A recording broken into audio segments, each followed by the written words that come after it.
Hey everybody, Steve Morales here. Quick video on kind of translating the movements that you're doing in the gym to at your house or work or wherever.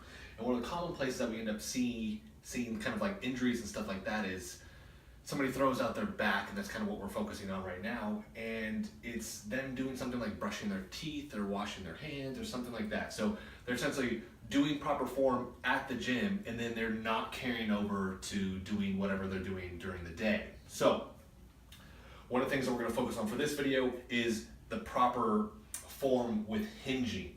So people are doing hinges when they're doing their kettlebell swings, deadlifts, essentially when you do a squat, and then they'll come over and they'll brush their teeth, right? And they'll round their back. So we'll get to this position and we're doing this, right?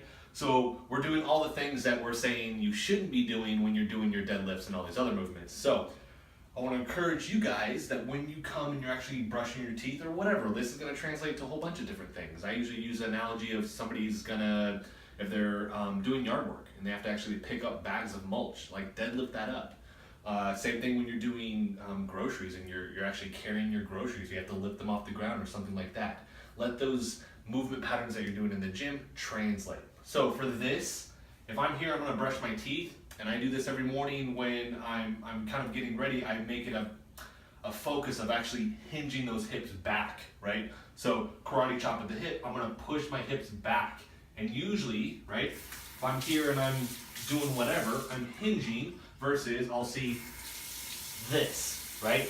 So we want glutes and hamstrings, right, to bear that load versus somebody that's rounding their back and they're putting all that tension on their spine, right? So they'll see it here, so they'll keep doing this, they're spitting, they're brushing their teeth or something like that. Every now and then I'll actually press into this as the cue to not necessarily round, but that I have to push away from the countertop. Because if I'm leaning here and doing whatever, I don't know who leans that close into the mirror, but if I'm getting close like that and I'm hinging, I'm usually going to be rounding my back. It'll be the cue to, okay, push those hips back now, and then if I'm spitting out, I can do that versus rounding here. It's usually too, when somebody's rounding like this and then they go to rotate. So they're done and they put their stuff up really quick and they turn like this, that they throw their back out, okay? Too much pressure on the spinal cord, muscles freak out, they lock everything down, you throw your back out, okay? So I would actually hinge here and then I could stand up and then I could rotate.